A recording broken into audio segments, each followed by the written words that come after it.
प्यारे बच्चों, जय हिंद। आशा और उम्मीद करते हैं कि आप लोग का मैथ का एग्ज़ाम जो गया होगा काफ़ी बिल्कुल अच्छी तरह से गया होगा। आपने बहुत अच्छा अपना 100% दिया होगा। आज जो है संस्कृत का एग्ज़ाम है और संस्कृत के एग्ज़ाम में जो वायरल क्वेश्चन है, मतलब जो हर बार पूछने की जो संभावना बनी रहती है, उन क्वेश्चनों को हमने इसमें समाहित किया हुआ है। ये प्रश्न जो है आप लोग को एग्ज़ाम में हुबहू ऐसे ही देखने को मिलेंगे, इसलिए आप ज़रूर इस वीडियो को एक बार देखें और अपने प्यारे प्यारे दोस्तों को साथ भी शेयर करें। लाइक सब्सक्राइब जरूर हमारे चैनल को करें ताकि आने वाले और सभी एग्ज़ामों में हम आपकी क्या कर सके, सहायता कर सके। चलिए बढ़ते हैं आगे, देखते हैं।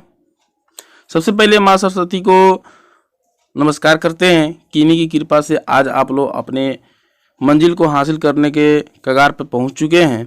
आप अपने मंजिल को प्राप्त करेंगे। तो एक बार सर नवाकर हम माँ सरस्वती को नमन करते हैं। कहता है कि सपना एक देखोगे मुश्किलें हजार आएगी। सपना एक देखोगे मुश्किलें हजार आएंगी, लेकिन वो मंजर बड़ा खूबसूरत होगा। वो मंजर बड़ा खूबसूरत होगा जब कामयाबी शोर मचाएगी। हाँ मेरे प्यारे बच्चों, कि अगर आप कोई भी सपना देखते हैं तो मुश्किलें लोग हजार खड़े करते हैं, लेकिन याद रखिए वो मंजर भी आएगा। क्या आएगा बोलो? वो मंजर भी आएगा जो बड़ा खूबसूरत होगा और आपकी एक दिन कामयाबी शोर मचाएगी। चलिए आगे बढ़ते हैं। सबसे जो इम्पोर्टेंट क्वेश्चन आप लोगों के चैप्टर का बनता है, वह जो क्वेश्चन है आप लोग के लिए कि मंगलम पाठ के आधार पर आत्मा की विशेषताएं बताएं। मंगलम पाठ जो आप लोग को फर्स्ट चैप्टर है मंगलम, उस पाठ के आधार पर क्या बताना है? आत्मा की विशेषता को बताना कि आत्मा है तो है क्या, आत्मा के बारे में बताना है। तो मंगलम पाठ में संकलित कठोपनिषद, किस निषद हुआ? कठोपनिषद से लिए गए मंत्र में महर्षि वेदव्यास कहते हैं कि प्राणियों की आत्मा हृदय रूपी गुफा में बंद है। यह सूक्ष्म से सूक्ष्म, अणो अड़ियान और महान से भी महान, महतो महियान। इस आत्मा को वश में नहीं किया जा सकता है। विद्वान लोग शोक रहित होकर परमात्मा अर्थात ईश्वर का दर्शन करते हैं। नेक्स्ट देखते हैं, नदी और विद्वान में क्या संबंध है? नदी और विद्वान में क्या संबंध है? तो जिस प्रकार बहती हुई नदियां अपना नाम और रूप को त्याग कर समुद्र में विलीन हो जाती है, उसी प्रकार विद्वान भी अपने नाम और रूप के परवाह किए बिना ईश्वर की प्राप्ति करते हैं। यही तो खूबी होती है अच्छे अच्छे लोगों की, विद्वान लोगों की, कि वे अपने नाम के बिना, मतलब परवाह किए बिना हर काम करते हैं। यह जो प्रश्न है आप लोग को एग्जाम में हुबहू देखने को मिलेगा ही मिलेगा, इसलिए चैनल को सब्सक्राइब जरूर करें और तैयारी के लिए जुड़े रहें, लाइक शेयर करते रहें। भगवान बुद्ध ने पाटलिपुत्र के नाम के बारे में क्या कहा था? भगवान बुद्ध ने पाटलिपुत्र के नाम के बारे में क्या कहा था? तो भगवान बुद्ध प्राचीन काल में अनेक बार पाटलिग्राम आए थे। यहाँ आकर इस गांव के महत्व को बढ़ाया था और उसी समय उन्होंने कहा था यह गांव एक दिन महानगर होगा, जो सो हो गया है महानगर। परंतु जब परंतु आ जाए चिंता का विषय हो जाता है। परंतु यह नगर आग जल कलह से हमेशा भयभीत रहेगा और आए दिन ये देखने को भी मिलता है कि पटना में आग लग चुका है, बाढ़ आ चुका है और कलह तो हमेशा ही रहता है। आगे बढ़ते हैं। कौन कौन से विदेशी यात्री पटना आए थे? यह इंपोर्टेंट क्वेश्चन है, बहुत ही इंपोर्टेंट है। मेगास्थनीज, फहयान, ह्वेनसांग, इति सिंह आदि विदेशी यात्री कहाँ आए थे? बोलो पटना आए थे। अलस कथा का क्या संदेश? मतलब कवि जो है अलस कथा के माध्यम से हमें क्या संकेत देना चाहते हैं? इसके नाम में ही इसका गुण भी है, अलस कथा, आलसियों की कथा।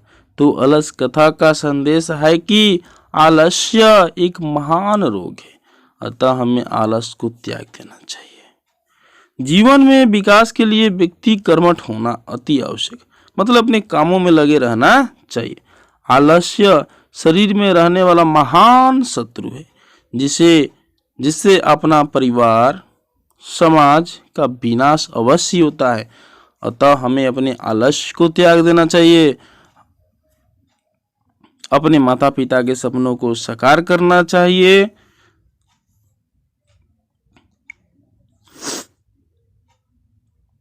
उपनिषद में नारियों के योगदान का उल्लेख करें। उपनिषद में नारियों के योगदान का उल्लेख करें कि उपनिषद में नारियों का क्या उल्लेख है। तब बृहदारण्यकोपनिषद में याज्ञवल्क्य की पत्नी मैत्रेयी, प्रश्न ऑब्जेक्टिव में भी देगा कि मैत्रेयी किसकी पत्नी थी? तो याज्ञवल्क्य या याज्ञवल्क्य की पत्नी कौन थी? तो मैत्रेयी थी। कि दार्शनिक रुचि का वर्णन है। जनक की सभा में गार्गी प्रसिद्ध थी। जनक की सभा में कौन प्रसिद्ध थी? गार्गी। या तो आप लोग ऑब्जेक्टिव में दे देगा गार्गी क, तो जनक कस्य सभा प्रसिद्ध शास्त्रार्थ कुशला, मतलब वह जनक की सभा में शास्त्र कुशल थी। नेक्स्ट देखते हैं अगला। भारतीय संस्कार पाठ के आधार पर स्पष्ट करें कि संस्कार कितने हैं तथा उनके नाम क्या। यह जो प्रश्न में से आप लोग को ऑब्जेक्टिव सब्जेक्टिव सब देखने को मिलेगा। कहता है कि संस्कार कुल 16 है। संस्कार कुल कितने हैं? 16। 16 को संस्कृत में बोलते हैं षोडश बोलते हैं। क्या बोलता है? हम बोलो षोडश।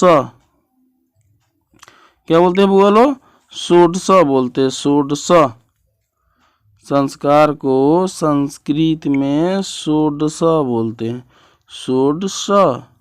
तो संस्कार षोडश सन्ति। संस्कार जन्म से पूर्व 3 होते हैं। कौन कौन होते हैं? तो गर्भधान, पुंसवन, सीमांत उन्नयन संस्कार।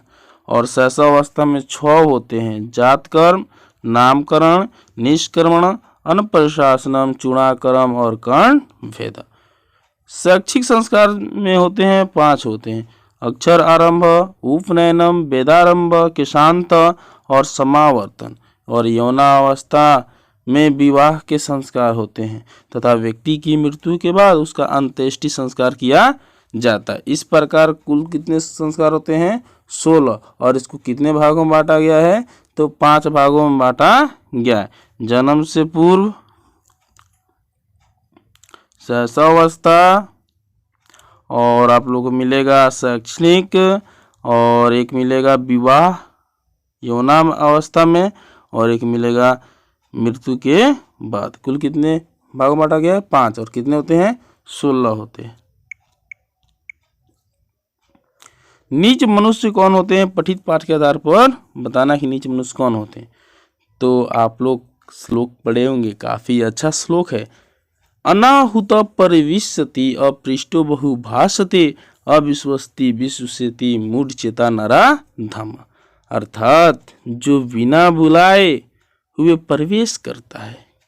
बहुत लोग ऐसे होते हैं जो बिना बुलाए कुछ पकड़ बकर करते रहते हैं, बिना पूछे हुए बहुत बोलते हैं, अविश्वासी पर विश्वास करते हैं। आजकल का जो युवा पीढ़ी है सबसे आगे इसी पर है कि जिस पर विश्वास नहीं करना चाहिए उस पर भी विश्वास करता है। ऐसे ही पुरुष नीच श्रेणी में होते हैं, अर्थात मूर्ख होते हैं। क्या होते हैं? मूर्ख होते हैं कि जिस पर विश्वास नहीं करना चाहिए उस पर भी विश्वास करते हैं। बस कुछ लोभ लालच में पड़ जाते हैं जिस कारण अपना भविष्य भी बिगाड़ लेते हैं। स्वामी दयानंद ने समाज के उद्धार के लिए क्या किया? तो स्वामी दयानंद ने समाज के उद्धार के लिए स्त्री शिक्षा पर बल दिया। जब तक स्त्री भी शिक्षित नहीं होगी तब तक समाज का उद्धार नहीं हो सकता है। कहने का मतलब यह हुआ कि एक स्त्री पढ़ेगी तो वो अपने परिवार को शिक्षित कर देगी, पूरे परिवार को क्या कर देगी, शिक्षित कर देगी। विद्या विवाह हेतु समाज को प्रोत्साहित किया। विधवा विवाह, जिसके पति मर जाते थे उनको एक सती प्रथा नाम की प्रथा चलती थी, जिसमें पत्नी को भी अपने पति के साथ ही अग्नि में समाहित होना पड़ता था, जिसमें काफ़ी दर्दनाक यातना को झेलना पड़ता था। तो उन्होंने विधवा विवाह हेतु समाज को प्रोत्साहित किया कि जिसकी पत्नियां मर जाती है उनको, जिसके पति मर जाते हैं उसको दोबारा विवाह करने का भी हक दिलवाया। उन्होंने बाल विवाह समाप्त करवाया, मूर्ति पूजा का विरोध किया, छुआछूत समाप्त करने का भी प्रयत्न किया। अगर आप लोगों को वीडियो अच्छा लग रहा है तो चैनल को सब्सक्राइब करें, चैनल को जरूर सब्सक्राइब करें और अपने प्यारे प्यारे छात्र को, अपने अपने प्यारे मित्र को, अपने प्यारे प्यारे सहपाठी को जरूर शेयर करें ताकि वे भी अच्छे अंक पाएं और आपको भी वह धन्यवाद दें। कहता है कि व्याघ्रपति कथा के आधार पर बताए कि दान किसको देना चाहिए। आप लोग बाघ की कहानी पढ़े होंगे, काफ़ी रोमांचक कहानी था, आनंद आ गया। दान गरीबों को देना चाहिए जिससे कोई उपकार नहीं कराना हो। यही तो बात है कि दान दिए किसी को पता ना चले, दान वही अच्छा दान कहलाता है, उसे दान देना चाहिए। स्थान, समय और उपयुक्त गण व्यक्ति को ही ध्यान में रखकर ध्यान देना चाहिए। देखते होंगे आजकल मंदिरों के इर्द गिर्द बहुत सारे ऐसे भिखारी मिल जाएंगे जो बनावटी हैं। वे विभिन्न केमिकलों का इस्तेमाल कर कर अपने हाथ पैरों को इस तरह दिखाते हैं कि लगता है उनको बहुत बीमारी हुई है। इसीलिए आप अनुमान लगाइए ना, जब एक उंगली कट जाती है तो हम लोग तुरंत डॉक्टर के पास जाते हैं, उनको उतना दर्द यातना रहती है फिर भी नहीं जाते। तो इसका मतलब क्या हुआ, ओरिजिनल थोड़े होता है, सब नकली होता है। आप लोग समझदार हैं, थोड़ा समझिए। तो दान गरीबों को देना चाहिए जिससे कोई उपकार नहीं कराना हो, मतलब हमें ये उम्मीद ना हो कि हम दे रहे हैं तो फिर लें, उसे ही दान देना चाहिए। समय, स्थान और उपयुक्त गण को व्यक्ति को ही ध्यान में रखकर दान में देना चाहिए। कर्णस्य दान वीरता पाठ के आधार पर इंद्र के चरित्र का विशेषताओं को उल्लेख करें। इंद्र भगवान तो ऐसे ही बदनाम है, हर क्षेत्र से, हर सीरियल में देखते होंगे कि इंद्र भगवान की बेईमानी को दर्शाया जाता है। और इन्होंने कर्ण के साथ तो बहुत बड़ा बेईमानी किया। क्या किया, छल किया। तो इंद्र स्वर्ग का राजा है, किंतु वह सदैव सशंकित रहते हैं कि कहीं हमसे सिंहासन न छीन जाए। यह बात जो है काफ़ी अति दिखने को मिलता है। हर एक धर्म ग्रंथ के अनुसार देखिए तो हर एक कहानी में इनका सशंकित रहता है कि हमारा कहीं सिंहासन ना छीन जाए, हमारा इंद्र लोग ना छीन जाए, कि कहीं कोई उसका पद न छीन ले। वह स्वार्थी तथा छलिया है। उसने महाभारत में पुत्र अर्जुन को, आप जानते हैं कि सूर्य पुत्र किसको बोला जाता है, कर्ण को बोला जाता है। और इंद्र पुत्र कौन थे, तो हमारे अर्जुन जी थे। कौन थे बोलो, अर्जुन जी कौन पुत्र थे, इंद्र पुत्र थे। अर्जुन जी कौन पुत्र थे, इंद्र पुत्र। मतलब भगवान इंद्र के वे क्या थे, पुत्र थे। भगवान इंद्र के वे क्या थे, पुत्र थे। कौन, अर्जुन भगवान इंद्र के पुत्र थे और कर्ण जो थे हमारे सूर्य पुत्र थे। कर्ण क्या थे बोलो, सूर्य पुत्र थे। तो कहता है वह स्वार्थी और छली है। उन्होंने महाभारत में अपने पुत्र अर्जुन को विजय दिलाने के लिए ब्राह्मण का वेश धारण कर छल से कर्ण का कवच और कुंडल दान में ले लिया, ताकि कर्ण अर्जुन को हरा जाए, मतलब हरा पाए। अन्यथा जब तक कवच और कुंडल कर्ण के पास था, उसको हराने के लिए इस पृथ्वी पर कोई ऐसा व्यक्ति नहीं था। कर्ण भी जानता था कि कवच और कुंडल लेने अर्जुन आए थे, लेकिन उसकी जो प्रवृत्ति थी दान की, उसने दान दिया। यही तो वास्तविक चीज है। अगला जो है आप लोगों का आवेदन पत्र है। ऐसे टाइप का क्वेश्चन आप लोगों को देखने को मिलेगा, हो सके तो यही मिल जाए, लेकिन इस टाइप को देखने का क्वेश्चन जरूर मिलेगा। आप लोग जहाँ भी पढ़े हों एक बार इस टाइप का क्वेश्चन जरूर देखिएगा। अपने विद्यालय के शुल्क माफ़ी करने के लिए प्रधानाध्यापक के पास आवेदन पत्र लिखिए। हो सके कि पूछ दे कि छुट्टी के लिए आवेदन पत्र लिखे तो विशेष चेंज नहीं करना होता, बस इसमें थोड़ा सा हेर बदल कीजिएगा, आपका वो भी हो जाएगा। तो होता है सेवायाम, मतलब सेवा में। श्रीमंत, प्रधानाचार्य, मानवर या महोदय यहाँ पे लिख सकते हैं। गांधी हाई स्कूल, हरसिद्धि, मोतिहारी, मतलब अपने यहाँ पे स्कूल का नाम लिखिएगा। सविनय निवेदनम अस्ति यत मम पितृमहाभाग प्राथमिक पाठशालायां लेखाकारस्य कार्यम करोति, कि मेरे जो पिताजी हैं प्राथमिक पाठशाला में लेखा का कार्य करते हैं। तस्य मासिक वेतनम 1,000 रूप्याणि अस्ति, मतलब यह समय के अनुसार बताया गया कि उनका जो मासिक वेतन है 1,000 रुपया है। एतासीन परिमिते आर्य परिवार से निर्वाह येन केन प्रकरण क्रियते, मतलब वे इस वेतन में परिवार का जो लालन पालन होता है, पोषण होता है, वे जैसे तैसे करते हैं। शुल्कस्य प्रदानम तु कदापि न संभवति, मतलब शुल्क प्रदान करने में, मतलब स्कूल का फीस चुकाने में वे सक्षम नहीं हो पाते हैं। अतः मम प्रार्थना अस्ति, अतः मेरी प्रार्थना यह है कि शुल्क मुक्ति प्रदाय मामा अनुगृहंतुम अत्र भवन्तु, मतलब मेरे शुल्क माफ़ी करने का अनुग्रह को आप स्वीकार करें। और उसके बाद जो लिखा जाता है नीचे लिखिएगा प्यारे छात्र, मतलब आपके जो भवता शिष्य मतलब आपकी प्यारी छात्र कौन होगी, परीक्षा भवनम, मतलब परीक्षा देते रहे। आज जो तारीख आप लोग का 17 फरवरी 2024 है। आगे बढ़ते हैं।